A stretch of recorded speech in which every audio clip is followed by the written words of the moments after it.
Mga kapuso, nakasinati kita medyo init nga panahon. Sayra nato kung unsay panahon nato nining long weekend. Pinaagi usab ni Engineer Jomer Iclarino, ang weather specialist Pag-asa, Visayas. Mayong hapon kinatong kahimtang sa panahon ug ang atong weather update karon. So ang northeast monsoon or amihan ng padayon nakaapekto diri sa northern ug central zone.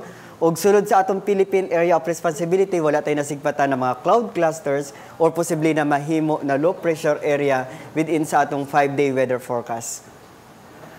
Karon ang atong weather situation makasinati ang maayong panahon ug natay mga patak-patak na mga pag-uwan ug kini mga pagpanugdog og kilat. Ang range of temperature sa Cebu 25 to 31 degrees Celsius ug natay expected na heat index na moabot sa 37 degrees Celsius.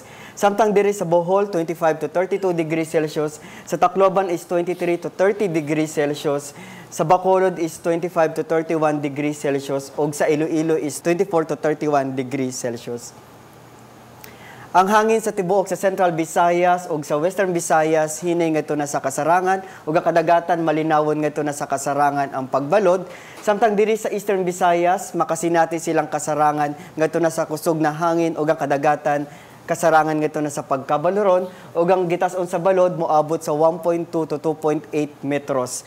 Ang dagat mohunas alas 7:40 sa gabii ug motaob alas 2:53 sa kadlawon. Ang adlaw mo silang alas 5:45 sa buntag ug para sa atong dugang detalye mobisita ta sa atong mga official social media sites, sa atong Facebook account ug sa atong website sa bagong.pagasa.dosc.gov.ph. Gikan diri sa Pag-asa Mactan DOST ug para sa Balitang Bisdak kini si Jomer Iclarino. Maayong hapon.